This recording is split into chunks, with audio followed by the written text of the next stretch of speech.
तो हाँ भाई, सारे ने प्यार भरी राम राम। अपने राजस्थान का इतिहास चल रहा था और राजस्थान के इतिहास में आज बहुत ही शानदार सा टॉपिक है जिसका नाम है 1857 का विद्रोह है। मतलब 1857 की क्रांति, जिसे हम भारत का प्रथम स्वतंत्रता संग्राम भी कहते हैं। बहुत इंपॉर्टेंट टॉपिक है। यहां से एग्जामिनर क्वेश्चन जरूर पूछेगा। अगर 1857 की क्रांति कामयाब हो जाती तो शायद हम 90 साल पहले आजाद हो जाते। लेकिन इतिहास में तो की जगह नहीं है कि ऐसा हो जाता तो हमें ये परिणाम देखने को मिलते। क्रांति कामयाब हुई नहीं, इसलिए हम जाकर 1947 के अंदर आजाद होते हैं। ये वही 1857 की क्रांति है जिसको हम बचपन से पढ़ते आ रहे हैं। इसकी बहुत फेमस कविता हम सब ने खूब सुनी है, याद भी की है। अगर तुम्हें याद नहीं है तो तुम्हें मैं दो चार लाइनें सुनाता हूं। सिंहासन हिल उठे राजवंशों ने भ्रकुटी तानी थी, बूढ़े भारत में भी आई फिर से नई जवानी थी। गुमी हुई आजादी की कीमत हम सब ने पहचानी थी, दूर फिरंगी को करने की हम सब ने मन में ठानी थी। चमक उठी सन 57 में वह तलवार पुरानी थी, बुंदेले हर बोलों के मुंह से हमने सुनी कहानी थी। खूब लड़ी मर्दानी वह तो झांसी वाली रानी थी। हमने खूब इसके बारे में कविताएं गाई हैं। छोटी क्लासों में ये कविता अपने को देखने को मिलती थी। तो आज अपन उसी 1857 की क्रांति की बात करते हैं। अब बात करते हैं कि ये 1857 की क्रांति भड़की क्यों थी, ऐसा क्या कारण था। देखो, भारत की जनता पहले ही अंग्रेजों से दुखी थी। अंग्रेजों ने भारतीयों का खून चूसने में कोई कमी नहीं छोड़ी थी। राजाओं के पास में जो अधिकार थे वो सब अंग्रेजों ने छीन लिए थे। जब 1848 में लॉर्ड डलहौजी भारत का गवर्नर जनरल बनकर आता है तो उसने आते एक नया नियम लागू कर दिया था। उसने ये कहा कि अगर किसी राज्य के शासक की मृत्यु बिना उत्तराधिकारी के हो जाती है, उसके कोई बेटा नहीं है, तो उस राज्य को हम ब्रिटिश साम्राज्य में मिला लेंगे। क्या राजा बच्चे को गोद भी नहीं ले सकेगा क्या।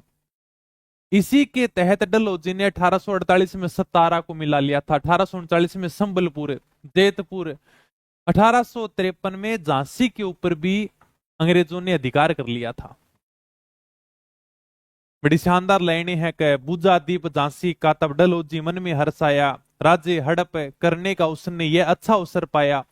फौरन फौजें भेज दुर्ग पर अपना झंडा फहराया, लावारिस का वारिस बनकर ब्रिटिश राज्य झांसी आया। अनुनय विनय नहीं सुनता विकट फिरंगी की माया, व्यापारी बन दया चाहता है जब यह भारत आया। डलहौजी ने पैर पसारे अब तो पलट गई काया, राजाओं नवाबों को भी उसने अपने पैरों से ठुकराया। धीरे धीरे लोगों के मन में थोड़ी सी क्रांति भड़क ही रही थी। सारे के सारे दुखी थे। इसके अलावा भी अंग्रेज राजाओं के मामले में ज्यादा ही हस्तक्षेप करने लगे थे। हमने जैसे ब्रिटिश आधिपत्य में पढ़ा था, इन्होंने नमक है, अफीम है, इसके ऊपर अधिकार कर लिया था। जनता अंग्रेजों से भड़की हुई थी और जब जनता का गुस्सा फूटता है तब एक नई क्रांति जन्म लेती है, जो आज अपन पढ़ने जा रहे हैं, जिसका नाम है 1857 की क्रांति। ये अपना टॉपिक है, बड़ा प्यारा सा टॉपिक है, आराम से पढ़ेंगे। कोई भी एग्जाम हो यहां से आपको क्वेश्चन देखने को मिलेगा भी। ये वो भारत का पहला स्वतंत्रता संग्राम था जिसमें हमने अंग्रेजों के खिलाफ गुस्सा फोड़ा था। हालांकि अपन कामयाब नहीं हो सके, इसके पीछे कारण पढ़ेंगे, खूब सारे कारण थे। अगर कामयाब हो जाते तो हम 1857 में आजाद हो जाते, नहीं हुए इसलिए हम 1947 में जाकर आजाद होते हैं। हाँ, तो 1 या 2 मिनट आपकी जो भी कमेंट हुआ है। आज कोट पहनने का क्या कारण हो सकता है, पता नहीं भी क्या कारण हो सकता है। कोई कमेंट हो फिर मैं क्लास को शुरू करता हूं। कुछ पूछना है आराम से। हिस्ट्री धीरे धीरे तुम्हारी कंप्लीट हो जाएगी, फिर अपन आर्ट एंड कल्चर शुरू कर देंगे भी। ज्योग्राफी करेंगे भी, देखो महीने 1.5 महीने रुको, थोड़ा सा और इंतजार करो ज्योग्राफी के लिए ना। ठीक है, चलो भी आ जाओ। अब थोड़ी सी हम प्रारंभिक बातें कर लेते हैं। जैसे जब क्रांति स्टार्ट होती है तो उसमें ब्रिटेन की महारानी कौन थी, उसमें प्रधानमंत्री कौन था, उसमें भारत का गवर्नर जनरल कौन था, और राजस्थान के एजीजी कौन थे, इनके बारे में थोड़ी सी बातें कर लेते हैं। ब्रिटेन की महारानी थी विक्टोरिया, सबकी आपको आराम से फोटो देखने को मिल जाएगी। क्रांति के समय ध्यान रखना है, ब्रिटेन की महारानी विक्टोरिया हुआ करती थी भी, ठीक है। और प्रधानमंत्री कौन था? लॉर्ड पामस्टन था। भारत के गवर्नर जनरल कौन थे? लॉर्ड कैनिंग थे। एग्जाम में पूछा गया सवाल है। जब क्रांति स्टार्ट होती है 1857 की, उसमें भारत के गवर्नर जनरल हुआ करते थे लॉर्ड कैनिंग। चलो जी, 1856 में चला गया था। और राजस्थान के एजीजी कौन थे? जॉर्ज पैट्रिक लॉरेंस थे। ये अपने राजस्थान के एजीजी थे। हमने ब्रिटिश अधिपत्य में बहुत अच्छे तरीके से पढ़ लिया है एजीजी क्या होता है, ठीक है। पॉलिटिकल एजेंट क्या होते हैं, गवर्नर जनरल के बारे में मैंने तुम्हें आराम से मैप के हिसाब से बताया था, ठीक है। अब पढ़ते हैं क्रांति का तत्कालिक कारण क्या था। भाई 1857 की क्रांति के पीछे खूब सारे कारण हो सकते हैं, लेकिन एक तात्कालिक कारण था। वो कारण था एनफील्ड राइफल। कहते हैं इस राइफल ने क्रांति में चिंगारी का काम किया था। लोगों के अंदर आग तो पहले से भड़की हुई थी, लेकिन कुछ ना कुछ कारण तो मिलना चाहिए ताकि हमारा गुस्सा फूटकर बाहर आए, और ये कारण निकल कर आया एनफील्ड राइफल। इसने चिंगारी की तरह काम किया। कहते हैं कि अंग्रेज पहले ब्राउन बेस राइफल का प्रयोग किया करते थे। अंग्रेजों की सेना होती थी, बटालियन होती थी, उसमें जो सैनिकों को राइफल दी जाती थी उसका नाम था ब्राउन बेस राइफल। ये आपके सामने जो फोटो दिख रही है इसका नाम है ब्राउन बेस राइफल। इसके स्थान पर अंग्रेज एक नई राइफल लेकर आते हैं जिसका नाम था एनफील्ड राइफल, और कहते हैं कि इसके कारतूस में गाय और सुअर की चर्बी का प्रयोग किया जाता था। एनफील्ड राइफल के कारतूस के ऊपर कवर होता था, और कवर में गाय और सूअर की चर्बी का प्रयोग होता। अगर आपको कारतूस निकालना है तो कवर को फाड़ना पड़ेगा, और कवर को कैसे फाड़ोगे? दांतों से फाड़ोगे। कुल मिलाकर अंग्रेज हिंदू और मुसलमान दोनों को भड़काना चाहते थे। हिंदू गाय के मांस को कभी मुंह नहीं लगाता और मुसलमान सूअर से नफरत करता है। इसलिए अंग्रेजों ने इस राइफल में ऐसा कारतूस बनाया जिसके प्रयोग करने से पहले उसको मुंह से खोलना पड़ेगा। एनफील्ड राइफल एक नई राइफल लेकर आते हैं, इसमें जो कारतूस डलते थे उसके ऊपर एक कवर होता था, और कवर को इस प्रकार से मुंह से फाड़ना होता था। आगे मैं तुम्हें फोटो दिखा दूंगा, ठीक। ये 1857 की क्रांति का तात्कालिक कारण बना। अंग्रेज ईसाई थे, वो ये मानते थे कि अगर हिंदू मुसलमानों का धर्म भ्रष्ट हो जाएगा तो ये अपना धर्म छोड़ देंगे और अपने धर्म को स्वीकार कर लेंगे, अपने धर्म का ज्यादा से ज्यादा प्रचार होगा। ये बात जब भारतीय सिपाहियों को पता चली तो उन्होंने विद्रोह शुरू कर दिया। गुरु तेग बहादुर वैसे भी कह कर गए हैं कि सिर दे सकते हैं लेकिन सार नहीं दे सकते। क्या मतलब? सिर कटा सकते हैं लेकिन धर्म तो कैसे छोड़ा जा सकता है। भारतीय सैनिकों ने अंग्रेजों के खिलाफ क्या कर दिया? विद्रोह शुरू कर दिया। अपने को यह ध्यान रखना है कि क्रांति का तात्कालिक कारण क्या था? Enfield rifle. पहले ब्राउन बेस राइफल का प्रयोग क्या करते थे? इसकी पहली घटना होती है बंगाल के अंदर बैरकपुर छावनी में। वहां पर 34वीं रेजिमेंट तैनात थी। ये तो थोड़ा सा तात्कालिक कारण ध्यान रखना है। अब यानी कि पहली घटना होती है 29 मार्च 1857 को। बंगाल के अंदर एक छावनी थी जिसका नाम था बैरकपुर छावनी, और इसके अंदर 34वीं रेजिमेंट तैनात थी। 34वीं रेजिमेंट के अंदर एक सिपाही था जिसका नाम था मंगल पांडे। मंगल पांडे उत्तर प्रदेश के बलिया का रहने वाला था। ब्राह्मण व्यक्ति था, अपने धर्म का पालन करता, जनेऊ धारण करता था।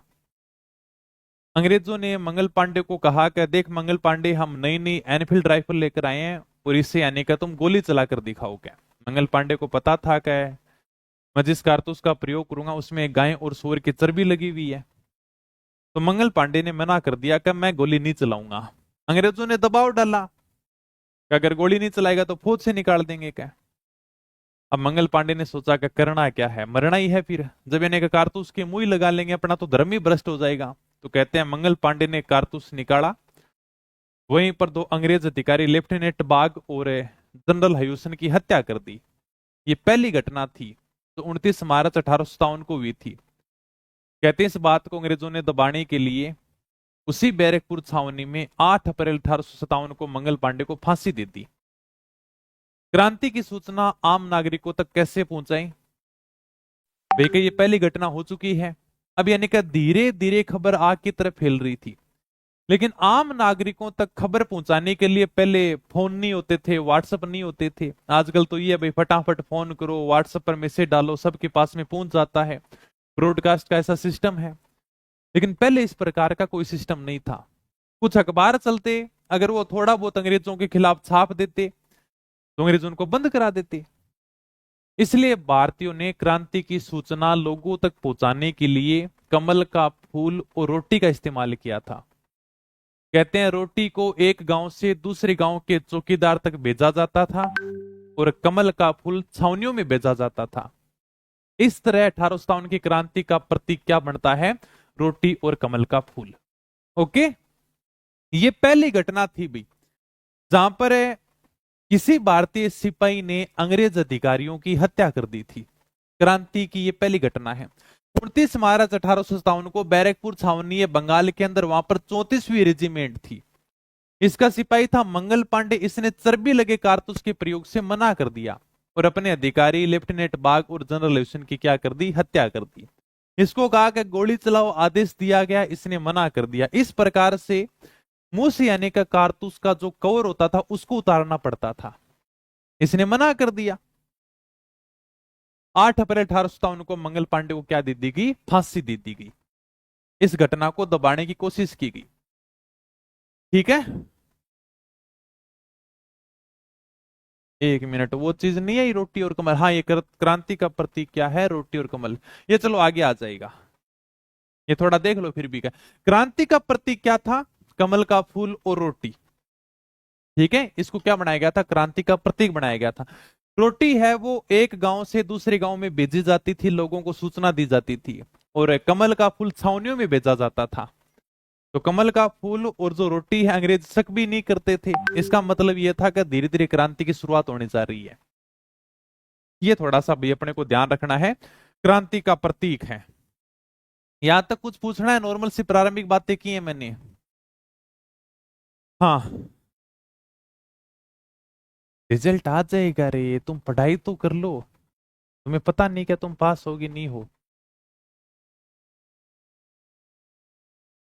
मंगल पांडे को फांसी दे दी गई। ये बात धीरे धीरे पूरे देश के सैनिक छावनियों में आग की तरह फैल गई। सैनिक छावनियों के अंदर ज्यादा जो सिपाही थे ना, भारतीय थे। इन्होंने निश्चय किया कि हम 30 मई 1857 को अंग्रेजों के खिलाफ विद्रोह शुरू करेंगे और अंग्रेजों को भारत से बाहर निकाल फेंकेंगे। इन्होंने तारीख डिसाइड की थी 30 मई 1857। लेकिन इस बात की भनक अंग्रेजों को पहले लग गई। इसलिए मेरठ की छावनी में 10 मई 1857 को 20वीं नेटिव इन्फेंट्री के सैनिकों ने क्या कर दिया? विद्रोह कर दिया। सैनिकों ने मेरठ छावनी को लूट लिया। इसके बाद ये अगले दिन 11 मई 1857 को दिल्ली के ऊपर अधिकार कर लेते हैं। कुल मिलाकर इन्होंने ये निश्चय किया था क्रांतिकारियों ने कि हम 30 मई 1857 को क्या करेंगे? क्रांति करेंगे, सब मिलकर एक साथ में, सभी छावनियों में एक साथ में क्रांति होगी। लेकिन यह बात अंग्रेजों को पहले ही पता चल गई कि हमारे खिलाफ क्या हो रहा है? षड्यंत्र हो रहा है। तो इनको पहले क्रांति करने की जरूरत पड़ गई। भारत में क्रांति की शुरुआत होती है मेरठ से। यह आपके सामने मेरठ छावनी है। 10 मई 1857 को मेरठ छावनी के अंदर 20वीं नेटिव इन्फेंट्री थी। नेटिव इन्फेंट्री का मतलब होता है पैदल सेना। ये सब के अलग अलग नाम हैं, इनकी बटालियन के नाम हैं। तो 20वीं नेटिव इन्फेंट्री ने भी चर्बी वाले कारतूस के प्रयोग से मना कर दिया कि हम भी एनफील्ड राइफल का प्रयोग नहीं करेंगे। और 11 मई 1857 को इन्होंने जाकर दिल्ली के ऊपर अधिकार कर लिया। क्रांतिकारियों के सामने सबसे बड़ी समस्या यह थी कि यार हमारा नेतृत्व कौन करेगा, क्योंकि नेतृत्वकर्ता होना बड़ा जरूरी है। सारे के सारे आ जाएंगे लेकिन इनका नेतृत्वकर्ता कौन होगा? क्या सबसे बड़ी समस्या यह थी। फिर किसी ने कहा यार कि अंग्रेजों के आने से पहले भारत में किसका शासन था? बोलेगा पहले तो मुगल बादशाह शासन करता था। आजकल मुगल बादशाह कौन है? क्या बोलेगा आजकल तो बहादुर शाह जफर है। क्या तो फिर वही हम सब क्रांतिकारियों का नेतृत्व करेंगे। बेचारे मुगल बादशाह को ढूंढा गया और इनको कहा गया कि बहादुर शाह जी आप 1857 की क्रांति का नेतृत्व करोगे। तो इनको नेता घोषित कर दिया गया। ठीक है, तो यहां से शुरुआत होती है। मेरठ छावनी वर्तमान के अंदर भी अभी पहले अंग्रेजों की सेना रहती थी, वर्तमान में भारतीय सेना रहती है। इसी प्रकार से अंग्रेजों की छावनियां हुआ करती थी। ये देख लो छावनियां, जहां पर आज फौज रहती है वो भी तो एक छावनी है। ठीक है, ओके। तो यहां से भारत में क्रांति की शुरुआत हो जाती है। 11 मई 1857 को इन्होंने दिल्ली के ऊपर अधिकार कर लिया। और अंतिम मुगल बादशाह, इसके बाद में कोई मुगल बादशाह नहीं है, अंतिम मुगल बादशाह यही थे जिनका नाम था बहादुर शाह जफर सेकंड। इनको क्रांति का नेता घोषित कर दिया गया। आप हम सब का क्या करोगे, नेतृत्व करोगे क्या। ओके, ठीक है। चलो भी आगे, ये मैंने तुम्हें बता ही दिया। क्रांति का प्रतीक क्या है, कमल का फूल और रोटी। अब अपने को देखो नॉर्मल सी थोड़ी सी बातें ध्यान रखनी है। आगे जो अपन ने दे रखा है कि अब थोड़ा सा राजस्थान के हिसाब से पढ़ लेते हैं। ये कुछ थोड़ी सी प्रारंभिक बातें थी जहां से एग्जामिनर कभी सीधा सीधा क्वेश्चन पूछ लेता है। जब राजस्थान में क्रांति होती है उस समय यहाँ का शासक कौन था, पॉलिटिकल एजेंट कौन था, ये अपने को देखो सारिणी के माध्यम से थोड़ा सा ध्यान रखना पड़ेगा। इसमें समझाने वाली बात कुछ नहीं है। जैसे जयपुर का शासक था स्वाई राम सिंह द्वितीय, जिन्होंने क्रांति के समय अंग्रेजों की तन मन धन से सहायता की थी। और जयपुर के अंदर पॉलिटिकल एजेंट हुआ करता था जिसका नाम था कर्नल विलियम ईडन। ये अपने को ध्यान रखने पड़ेंगे। मारवाड़ का शासक था तखत सिंह और पॉलिटिकल एजेंट हुआ करता था मैकमेसन। मेवाड़ के महाराणा थे स्वरूप सिंह जी, पॉलिटिकल एजेंट हुआ करते थे मेजर सावर्स। बीकानेर के शासक थे सरदार सिंह जी। बूंदी के शासक थे माराव राम सिंह। कोटा के शासक थे माराव राम सिंह द्वितीय और पॉलिटिकल एजेंट हुआ करता था मेजर बर्टन। शाहपुरा का शासक था लक्ष्मण सिंह। भरतपुर के महाराजा जसवंत सिंह। धौलपुर के भगवंत सिंह। सिरोही के शासक शिव सिंह जी। टोंक का वजीरुद्दौला है। अलवर का विनय सिंह है। जैसलमेर का शासक है रणजीत सिंह है। कुल मिलाकर ये देखो अपने को सीधे सीधे ध्यान रखने पड़ेंगे। अब तुम कहते हो सर इसमें हमें समझाओ क्या, इसमें समझाने वाला कुछ नहीं है। ये नॉर्मल अपने को ध्यान रखना। एग्जाम में सिंपल सा क्वेश्चन आता है, 1857 की क्रांति के समय कोटा का शासक कौन था। सिंपल सा क्वेश्चन पूछेगा। धौलपुर का शासक कौन था, सिरोही का शासक कौन था। और कुछ यानी कि अपने को पॉलिटिकल एजेंट भी ध्यान रखने। पॉलिटिकल एजेंट ज्यादा नहीं है, इतनी ध्यान रखनी अपने को। ठीक है, सिंपल सादा। बीकानेर के शासक कौन थे 1857 की क्रांति के समय, सरदार सिंह थे। ये थोड़ी सी सारणी बना रखी है, इस हिसाब से अपने को ध्यान रखना है। जैसलमेर के शासक रणजीत सिंह है। सिरोही के शासक शिव सिंह जी थे। पॉलिटिकल एजेंट कौन था, जेडी होल था। कर लोगे याद, इसमें समझाने वाली कोई भी बात नहीं है। ठीक है, इसके अलावा क्रांति के समय जैसे झालावाड़ के शासक पृथ्वी सिंह थे। प्रतापगढ़ के शासक महारावल दलपत सिंह थे। बांसवाड़ा के महाराव लक्ष्मण सिंह थे। डूंगरपुर के महारावल उदय सिंह द्वितीय थे। किशनगढ़ के पृथ्वी सिंह थे। करौली के शासक मदन पाल थे। ये सब अपने को थोड़ा सा ध्यान रखना है। ये शासक सिंपल से पूछ लेते हैं। जैसे पूछा गया है बांसवाड़ा के शासक कौन थे 1857 की क्रांति के समय, प्रताप डूंगरपुर वाला पूछा गया है। करौली के शासक पूछे गए हैं, क्रांति के समय करौली के शासक कौन थे। झालावाड़ के शासक पूछे गए हैं, पृथ्वी सिंह। ये अपने को नॉर्मल नाम ध्यान रखने हैं। अब हम बात करते हैं कि क्रांति के समय राजस्थान में कितनी सैनिक छावनियां थी। मतलब 6 सैनिक छावनियां थी। छावनी तो समझते हो ना तुम, छावनियां क्या होती हैं सर। अभी वैसे बताया भी है मैंने, अभी तो मैं फोटो दिखाई थी ना, जैसे मेरिट छावनी है। तो इस प्रकार से अपने राजस्थान में 6 सैनिक छावनियां हुआ करती थी। जहां पर सैनिक रहते हैं ना उससे ही छावनी कहते हैं। आज भी अगर कोई जिले में छोटी मोटी लड़ाई दंगा हो जाता है, उस जिले में पुलिस जाती है, तो अगले दिन अखबार में खबर आती है कि पूरा जिला छावनी में तब्दील हो गया। हमेशा आप इस न्यूज की खबर को हाईलाइट करना, हमेशा आपको यही खबर देखने को मिलेगी कि पूरा जिला छावनी के अंदर तब्दील हो गया। मतलब जहां पर सेना के पुलिस के जवान रहते हैं वो क्या है, छावनी है। तो इस प्रकार से छावनियां हुआ करती थी अंग्रेजों की, जहां पर इनके सिपाही रहते थे। अजमेर के अंदर अंग्रेजों का हेडक्वार्टर था, इसलिए अजमेर के अंदर तो सैनिक रहने बहुत जरूरी है। हमने पढ़ा भी था कि अजमेर के अंदर अंग्रेजों का क्या था, हेडक्वार्टर था भाई।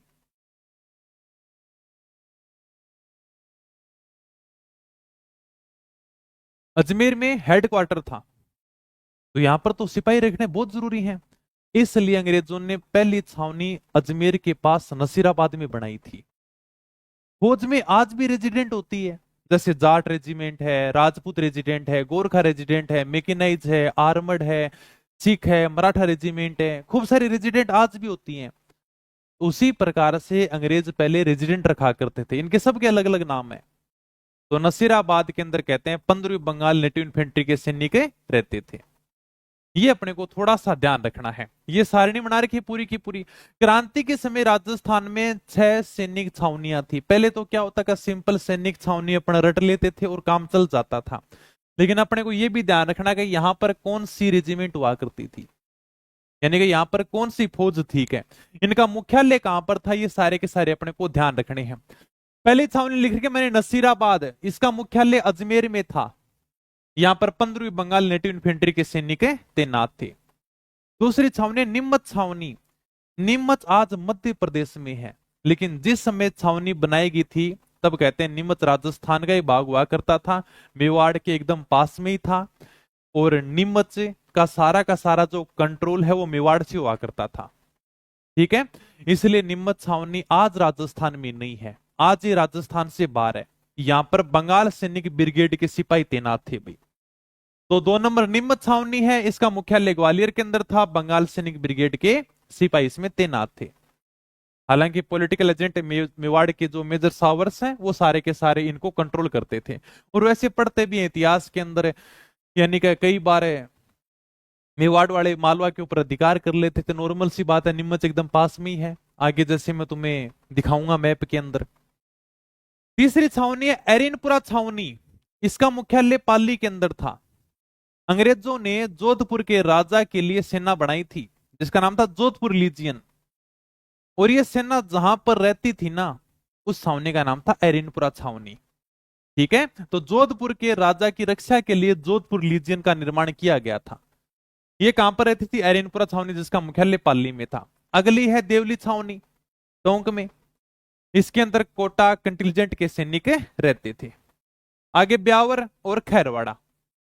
ब्यावर यानी कि अजमेर में, ब्यावर की स्थापना की थी अंग्रेज अधिकारी डिक्सन ने। बेचारा भला अंग्रेज आदमी था, यहीं पर उसने बाद में शादी वादी कर ली थी। डिक्सन ने कहते हैं कि ब्यावर शहर के चारों ओर प्रकोटा बनाया था ताकि इसके अंदर रहने वाले लोग एकदम सुरक्षित रह सकें। क्या बाद में यहां पर छावनी बनाएगी और एक बोर्ड लगाया गया था जिसका नाम था बी अवेयर, यानी कि अंग्रेजी के अंदर डिक्सन ने एक बोर्ड लगाया। आज भी जैसे आपने देखते हैं कि कोई भी छावनी होती है तो छावनी के आगे कोई ना कोई बोर्ड लगा दिया जाता है, बी अवेयर, यानी कि सावधान रहें, आगे सैनिक क्षेत्र है। हमारे वालों को अंग्रेजी आती नहीं थी, सारे के सारे मेरे जैसे थे, वो बोलते थे कि बी अवेयर जाकर आए हैं। बाद में बी अवेयर करते करते इसका नाम ब्यावर हो गया। अगर आज भी आप अगर ब्यावर का अंग्रेजी नाम देखोगे ना तो आपको बी अवेयर ही देखने को मिलेगा। हमने उसका नाम ब्यावर कर रखा है, अगर अंग्रेजी में उसका नाम देखोगे तो आपको देखने को मिलेगा बी अवेयर, जिसका मतलब होता है सावधान। छावनी बनाई गई थी ब्यावर के अंदर, जिसका मुख्यालय अजमेर में किया गया था। यहां पर मेर या मेरवाड़ा रेजिमेंट की सिपाही रहते थे।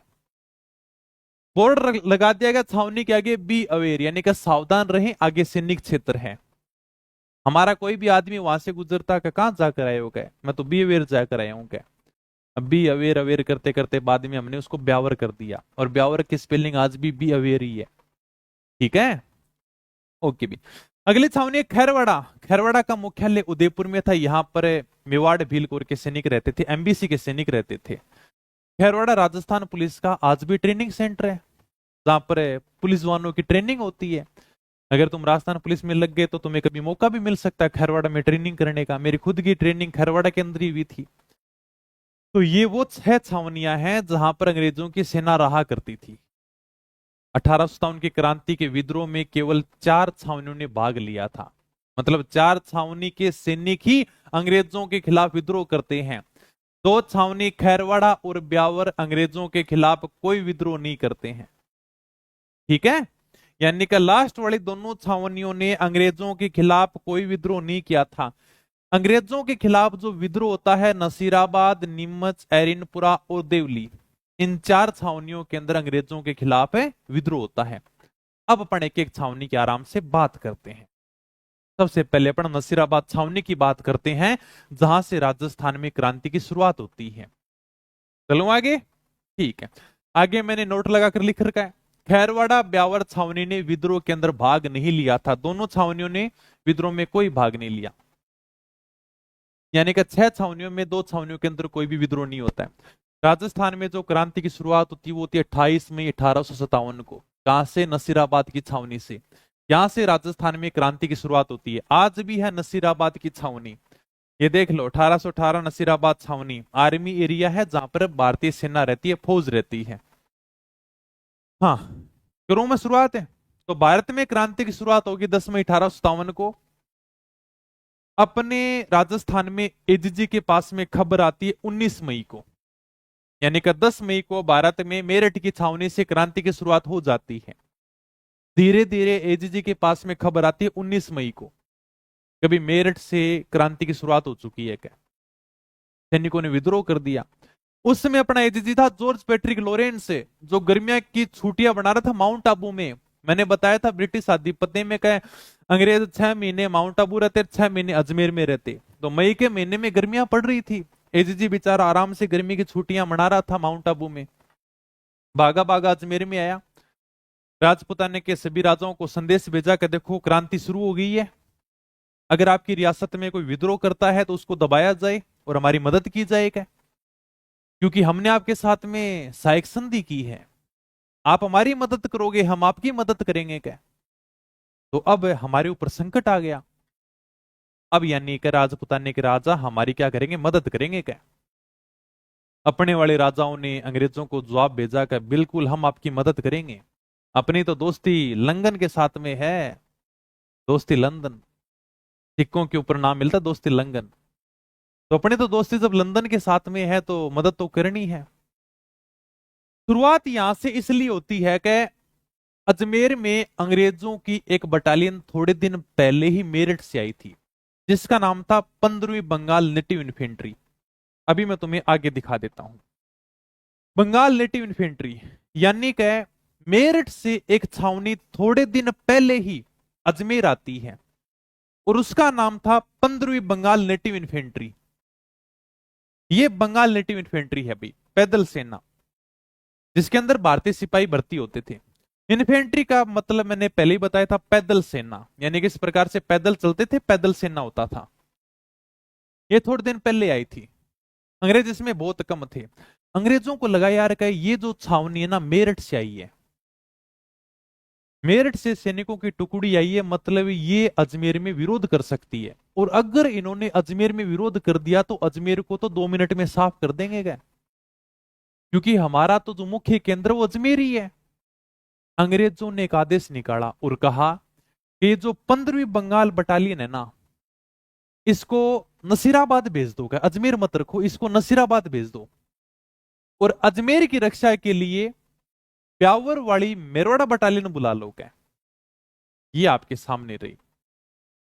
अंग्रेजों ने कहा कि ये जो 15वीं बंगाल नेटिव इन्फेंट्री है जो मेरठ से चलकर आई है, जहां से भारत में क्रांति की शुरुआत हो चुकी है, इस 15वीं बंगाल नेटिव इन्फेंट्री को कहां पर भेज दो, नसीराबाद में भेज दो।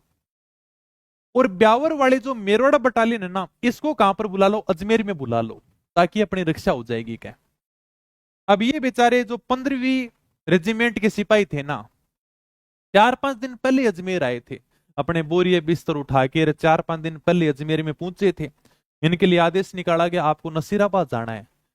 बेचारों ने वापस अपना सामान उठाया और नसीराबाद के लिए रवाना हो गए। नसीराबाद में जाकर देखते हैं कि हमसे पहले 2 बटालियन और हैं।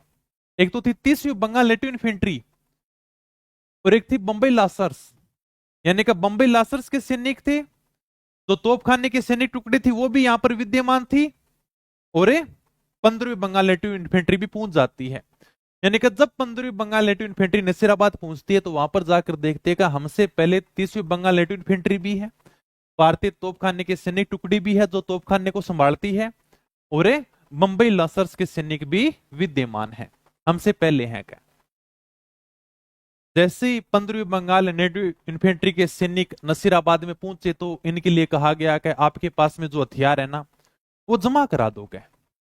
अब बेचारे फौजियों का दिमाग खराब हो गया, कहा यार हम बिल्कुल अनुशासन में रह रहे हैं, हम कोई विरोध भी नहीं कर रहे हैं, फिर भी अंग्रेज हमारे ऊपर शक कर रहे हैं। मेरठ से अजमेर भेजा गया, अजमेर से नसीराबाद भेजा गया, यहां पर आके कहते हैं कि आपके पास में जो हथियार है वो जमा करा दोगे। फौजी आदमी बेचारा हमेशा अनुशासन में रहता है और केवल अनुशासन की बातें करता है, उसको कुछ चाहिए नहीं, अनुशासन चाहिए क्या। गांव में एक बात आपने सुनी भी होगी, एक फौजी साहब नई नई भैंस लेकर आ जाते हैं। फौजी साहब की घरवाली दूध निकालने के लिए जाती है, लेकिन भैंस दूध नहीं देती। भैंस कभी इधर चली जाती, कभी उधर चली जाती। फौजी साहब परेशान हो गए, बहुत गुस्सा आया। उन्होंने गलत से भैंस को मारना शुरू किया। तब उनकी घरवाली बोली कि बेचारे को मार क्यों रहे हो, दूध नाते तो कोई बात नहीं, कम से कम इसे मारो तो मत कह। फौजी साहब बोलेगा मेरे को दूध नहीं चाहिए, मुझे तो केवल डिसिप्लिन चाहिए, केवल अनुशासन की बातें होनी चाहिए। ये इधर उधर भाग रही है, मेरे को ये अच्छा नहीं लग रहा। तो ये भैंस अनुशासन में रहनी चाहिए, दूध दे या न दे कोई फर्क नहीं पड़ता क्या। इसी तरह जब यानी कि 15वीं बटालियन के फौजियों को परेशान किया जाने लगा, बेचारे एकदम अनुशासन में रह रहे थे, फौजी आदमी थे, दिमाग खराब हो गया। अंग्रेजों को बोले यार क्या हमारे साथ में ऐसा बर्ताव क्यों किया जा रहा है क्या। एक सिपाही था जिसका नाम था बख्तावर सिंह। उस बख्तावर सिंह ने अंग्रेज अधिकारी प्रिचर्ड से पूछा कि साहब ये क्या बात हुई, आपने पहले हमें अजमेर से नसीराबाद भेज दिया, अब आप आदेश निकाल रहे हो कि इनके हथियार जमा कर लो, क्या हमारे ऊपर बिल्कुल भी भरोसा नहीं है क्या। अगर भरोसा नहीं है तो वो बता दो क्या। प्रिचर्ड ने कोई जवाब नहीं दिया। 15वीं बंगाल नेटिव इन्फेंट्री वालों को लग गया कि अंग्रेजों को हमारे ऊपर कोई भरोसा नहीं है, इसलिए हमारे ऊपर क्या कर रहे हैं, शक कर रहे हैं। 28 मई 1857 को 15वीं बंगाल इन्फेंट्री के सैनिकों ने नसीराबाद में क्रांति कर दी और यहीं से राजस्थान में क्या हो जाती है, क्रांति की शुरुआत हो जाती है। इन्होंने तोप खाने के ऊपर अधिकार कर लिया। अंग्रेजों के जो तोप खाने थे, जो पैसे थे, बारूद थे, सब यानी कि लूट लिया। इन 15वीं नेटिव इन्फेंट्री का साथ दिया 30वीं बंगाल नेटिव इन्फेंट्री वालों ने, इन्होंने भी साथ दिया, पूरा भरपूर साथ दिया कि हम भी अंग्रेजों से परेशान हैं, हम आपका साथ देंगे क्या। इन्होंने अंग्रेज अधिकारी स्पोर्टिसवुड और कर्नल न्यूमरी की हत्या कर दी। इतना भयंकर मारा अंग्रेजों को, कहते हैं कि कुछ अंग्रेजों के तो हार्ट अटैक आ गया क्या, और वहीं पर उनकी मृत्यु हो गई। कुछ अंग्रेज ब्यावर की तरफ भाग गए और अपनी जान बचाई थी। छावनी लूटने के बाद में क्रांतिकारी दिल्ली चले गए। इतिहासकार ये कहते हैं कि अगर ये अजमेर की तरफ चले जाते ना तो उसी दिन अंग्रेजों का पत्ता साफ हो जाता, क्योंकि अजमेर अंग्रेजों का मुख्य केंद्र हुआ करता था। सारा का सारा पैसा, गोला बारूद वहीं पर था। कहते हैं जब ये क्रांतिकारी नसीराबाद से दिल्ली की तरफ जा रहे थे तो अजमेर के पास से होकर गुजरे, एकदम बाईपास से गुजरे, अजमेर के अंदर नहीं गए, बाईपास से गुजरे थे। अजमेर के अंदर जो अंग्रेज बैठे हुए थे उनकी हार्ट बीट बढ़ गई थी, एकदम बीपी शुगर सब यानी का कंट्रोल ही नहीं हो रहे थे। उनको ये डर लग रहा था यार ये क्रांतिकारी की अजमेर ना आ जाए क्या। सारे के सारे अंग्रेज बैठकर भगवान की पूजा अर्चना करने लगेगा, आज तो मर गए क्या, अब तो भगवान ही बचा सकता है। लेकिन ये क्रांतिकारी सीधे के सीधे दिल्ली चले गए, क्योंकि क्रांति का नेतृत्व कर रहा था बहादुर शाह जफर और वो दिल्ली के अंदर ही बैठा हुआ था। ठीक है, तो अपने को ये ध्यान रखना है कि राजस्थान में जो क्रांति की शुरुआत होती है वो नसीराबाद से होती है। और यहां पर विद्रोह किसने किया था, 15वीं बंगाल नेटिव इन्फेंट्री ने यहां पर विद्रोह कर दिया था। हालांकि बंबई लासर्स के सैनिक भी इसमें रहते थे, ये बंबई लासर्स के सैनिक थे, लेकिन ये टुकड़ी कहते हैं अंग्रेजों के प्रति बहुत वफादार थी, इन्होंने कोई साथ नहीं दिया था। आज भी तो 15वीं बंगाल नेटिव इन्फेंट्री के सैनिकों ने तोपखाने के ऊपर अधिकार कर लिया और अंग्रेज अधिकारी स्पोर्टिसवुड और कर्नल न्यूमरी की क्या कर दी, हत्या कर दी। इसमें जो नेतृत्व करता उसका नाम है बख्तावर सिंह। बख्तावर सिंह ने अंग्रेजों से पूछा कि हमारे साथ में ऐसा बर्ताव क्यों किया जा रहा है, आप कभी कहते हो हथियार जमा करा दो और कभी कहते हो ये कर लो और वो कर लो। क्या तो इनका नेतृत्व करता कौन था, बख्तावर सिंह था। अंग्रेज अधिकारी प्रिचार्ड ने बागियों पर कार्रवाई करने को कहा, आप यानी कि कार्रवाई करो जो विद्रोह कर रहे हैं, परंतु सैनिकों ने आदेश मानने से क्या कर दिया, मना कर दिया। रिचार्ड ने कोई जवाब ही नहीं दिया था। छावनी लूटने के बाद में क्रांतिकारी सीधे के सीधे कहां पर चले गए, दिल्ली चले गए। क्या ठीक है, आगे मैंने लिखा कि अंग्रेजों ने छावनी के अंदर अपनी व्यवस्था कायम रखने के लिए एक छावनी मंडल की स्थापना की थी नसीराबाद में। ये आपके सामने छावनी मंडल है नसीराबाद में। ये क्या है सर, अंग्रेजों ने खुद की व्यवस्था के लिए नगर पालिका है, भूमि जैसे मामले हैं, इनके विकास के लिए 1818 में एक छावनी बोर्ड की स्थापना की थी, जिसे छावनी मंडल कह देते हैं, छावनी बोर्ड कह देते हैं। तो इसकी स्थापना कहां पर की थी, नसीराबाद में की थी। ये ग्राम विकास अधिकारी में पूछा गया सवाल है।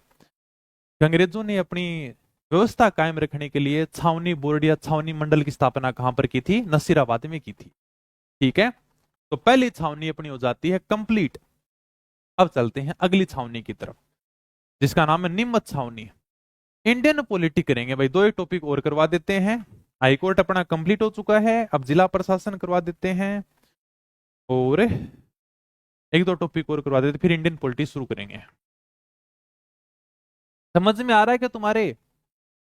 पहली छावनी कंप्लीट हो चुकी है, धीरे धीरे ऐसी कंप्लीट हो जाएंगे। 4 छावनियों में तो विद्रोह हुआ था, एरिनपुरा छावनी और बड़ी है, बस फिर हो जाएगा कंप्लीट, और क्या है। समझ में आ रही है छावनी क्या है, किस प्रकार से विद्रोह हुआ था।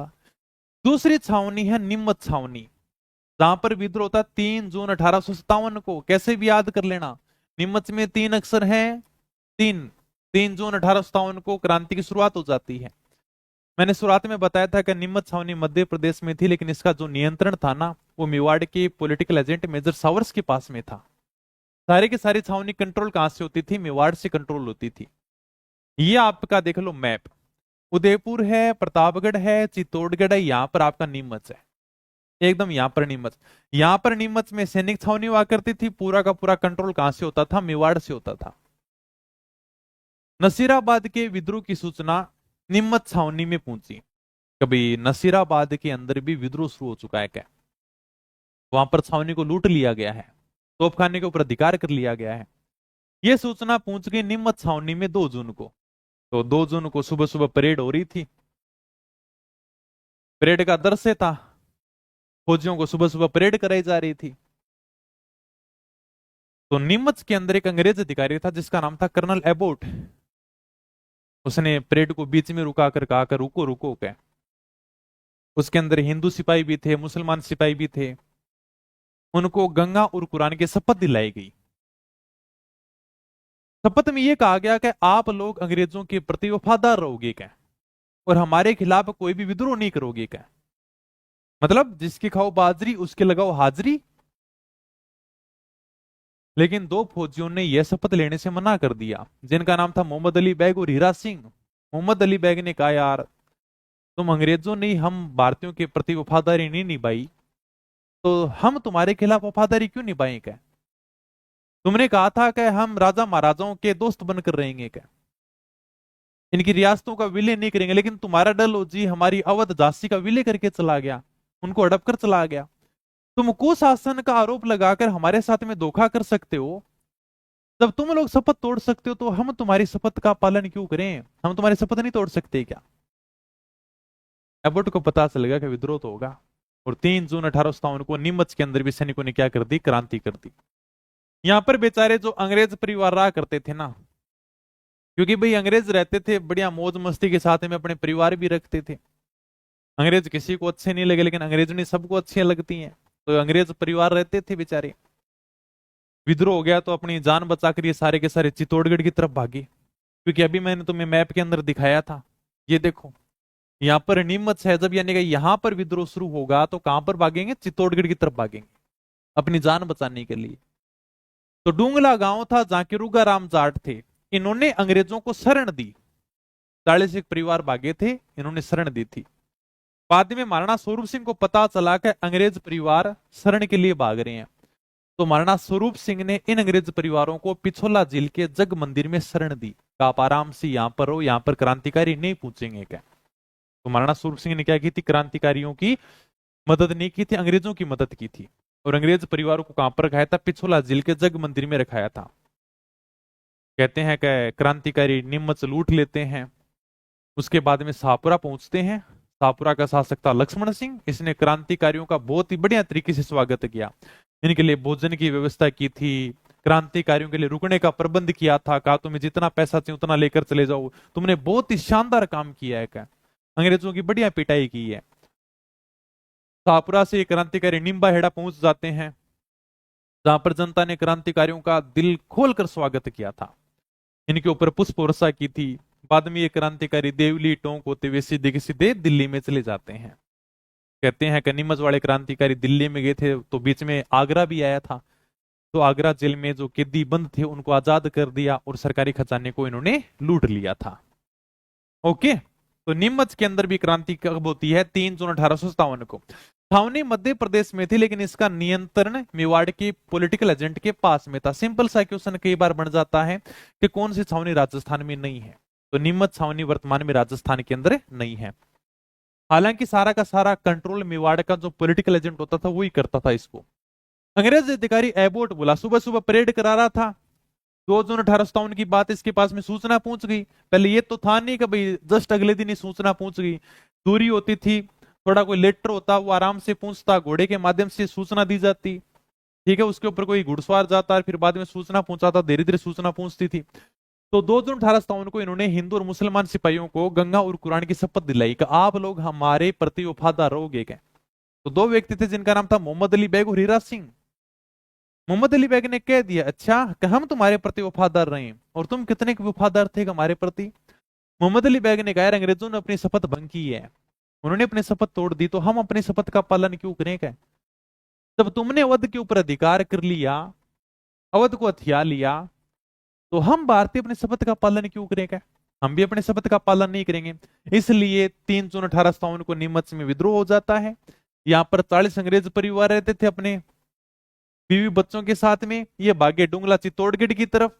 वहां पर रूगाराम जाट था, इसने अंग्रेजों को शरण दी। ये बात महाराणा सूरत सिंह को पता चली, ये अंग्रेजों को लेकर पिछोला जेल के जग मंदिर में ले जाते हैं और इनको यहाँ पर आराम से शरण देते हैं। ठीक है भाई। तो सापुरा का शासक लक्ष्मण सिंह था ना, इसने क्रांतिकारियों को भोजन और ठहरने की सुविधा दी थी। एग्जाम में पूछा गया क्वेश्चन है, ये क्वेश्चन पूछा गया है कि नीमच के क्रांतिकारियों को किस राजा ने शरण दी थी? यानी अंग्रेजों की मदद कर रहा है मेवाड़ के महाराणा स्वरूप सिंह, और क्रांतिकारियों की मदद कर रहा सापुरा का शासक लक्ष्मण सिंह। तो सापुरा के शासक लक्ष्मण सिंह ने क्रांतिकारियों के लिए भोजन की व्यवस्था की थी कि आराम से रुको, बढ़िया तरीके से पकवान खाओ, खाने पीने की जो भी तुम्हें जरूरत है, रुकने के लिए अगर प्रबंध चाहिए तो वो भी मैं कर देता हूँ, तुम्हें अगर पैसा चाहिए तो वो भी मैं दे देता हूँ। तो यानी कि ठहरने की सुविधा की। यहां से क्रांतिकारी सापुरा से निम्बाहेड़ा चले गए, जहां पर जनता ने दिल खोलकर स्वागत किया कि शाबाश, तुमने बहुत बढ़िया काम किया है, अंग्रेजों के खिलाफ यही तुम्हें काम करना चाहिए था क्या। तो जनता ने भी बढ़िया तरीके से स्वागत किया। बाद में ये देवली टोंक होते हुए क्रांतिकारी कहां पर पहुंच जाते हैं? दिल्ली पहुंच जाते हैं। तो देवली छावनी को भी लूटते हुए बाद में सीधा के सीधा दिल्ली रवाना हो जाते हैं। हाँ, नीमच छावनी में आटे के अंदर हड्डी का चूरा मिलाए जाने की बात भी फैली थी भी। ये क्या था क्या देखो, यानी कि नीमच छावनी के अंदर थोड़े दिनों बाद में मेवाड़ का पॉलिटिकल एजेंट मेजर सावर्स आता है। तब सैनिकों ने कह दिया कि अंग्रेज लोग तो हमारा धर्म भ्रष्ट कर रहे हैं, हमें जिस आटे की रोटियां खिलाई जा रही हैं उसमें हड्डी का चूरा मिलाया जा रहा है क्या। तब मेवाड़ का वकील था अर्जुन सिंह, उसने सैनिकों को समझाया कि सारी की सारी अफवाह है, अंग्रेज ऐसा कुछ नहीं कर रहे क्या, तुम्हारे लिए जो आटा आ रहा है ना वो ए नंबर क्वालिटी का आ रहा है, उसमें कोई भी हड्डी का चूरा नहीं है क्या। अर्जुन सिंह ने उसी समय छावनी के अंदर बैठ कर उसी आटे से रोटियां बनाई और वो रोटियां खाई, तब जाकर नीमच छावनी के जो सैनिक थे वो शांत हुए थे। तो थोड़ी सी अफवाह फैली थी कि नीमच छावनी में सैनिकों को जो आटा दिया जा रहा है उसके अंदर हड्डी का चूरा मिलाया जा रहा है क्या, ये अफवाह फैली हुई थी। तो वहां पर एक अर्जुन सिंह नाम के जाते हैं, मेवाड़ के वकील थे कोई, उन्होंने कहा कि ये सारी की सारी अफवाह है, मैं खुद तुम्हारे सामने बैठता हूं इसी आटे की रोटियां बना के और मैं खुद खाता हूं क्या। तब जाकर सारे के सारे सैनिक वापस शांत हो जाते हैं। तो हमने 2 छावनियां कंप्लीट कर ली हैं, तो अपन कल पढ़ लेंगे, छोटे सा तो है, ज्यादा बड़ी क्रांति है ही नहीं। ठीक है, तो एक क्लास में और अपना कंप्लीट हो जाएगा। तो थोड़ा बहुत अगर कुछ पूछना हो तो आराम से पूछ सकते हो। अब मैं तुम्हारी आराम से कमेंट देख लेता हूँ, अब से बातें कर लो, कोई दिक्कत नहीं है। ये था भाई अपना, क्योंकि आराम से पढ़ेंगे ना, पढ़ाने को ठीक है एक क्लास में हो जाएगा, लेकिन मस्ती से पढ़ो आराम से कम इतना याद कर लेना। क्योंकि कुछ चीजें हैं जैसे शासक हैं, पॉलिटिकल एजेंट है, ये देखो याद करने पड़ेंगे तुम्हें, और वहां से क्वेश्चन बढ़िया बनते हैं, है ना। आपदा प्रबंधन की क्लास हो रही है ऐप के ऊपर है, ठीक है। और दो तो पॉइंट मैंने कंप्लीट करा दिए, 3 4 क्लासें और बची हैं, 6 क्लासें हो चुकी हैं और 3 4 क्लासें और हैं, उसके बाद में आपदा प्रबंधन तुम्हारा कंप्लीट हो जाएगा। और बताओ। हाँ। 3-4 क्लास और बच्चे, ज्यादा बड़ी नहीं है। एक क्लास वैसी थी, 2 नंबर पॉइंट तो समझाने वाला ही नहीं था बिल्कुल भी। उसमें तो देखो अपने को सम्मेलन है, अरे ये कोप सम्मेलन, वो देखो याद ही करने पड़ेंगे अपने को। पीडीएफ ऐप के ऊपर डाल दूंगा अभी क्लास के अंदर। और बताओ, समझ में आएगा थोड़ा बहुत क्रांति क्रांति तुम्हें? ठीक लगा? हाँ, तो इतना ही पढ़ना अपने को, ज्यादा और ज्ञान व्यान नहीं बढ़ाना है। वैसे तो 10 दिन लगा तो क्रांति में, इतना क्या मतलब, अपने को एग्जाम फाइट करना है, ज्यादा ज्ञान बढ़ाना ही नहीं है। चलो भाई, बहुत अच्छा पढ़ाते हो। और कुछ? हाँ, वो मैं करा दूंगा, ठीक है। 2 पॉइंट और बच्चे हैं पॉलिटी के अंदर, उसके बाद में इंडिया पॉलिटी स्टार्ट कर दूंगा। अब छोटे छोटे टॉपिक आराम से इनको कंप्लीट कर देंगे अपन। राजवंश थोड़ा बड़ा टॉपिक है भाई। चलो ठीक है, बाकी क्लास कैसे लगी तुम मुझे बता देना आराम से। इसको अपन कल या परसों तक कंप्लीट कर देंगे, फिर नया टॉपिक ले लेंगे। तो चलो मिलते हैं नई वीडियो में, तब तक धन्यवाद, थैंक यू, जय हिंद, जय भारत।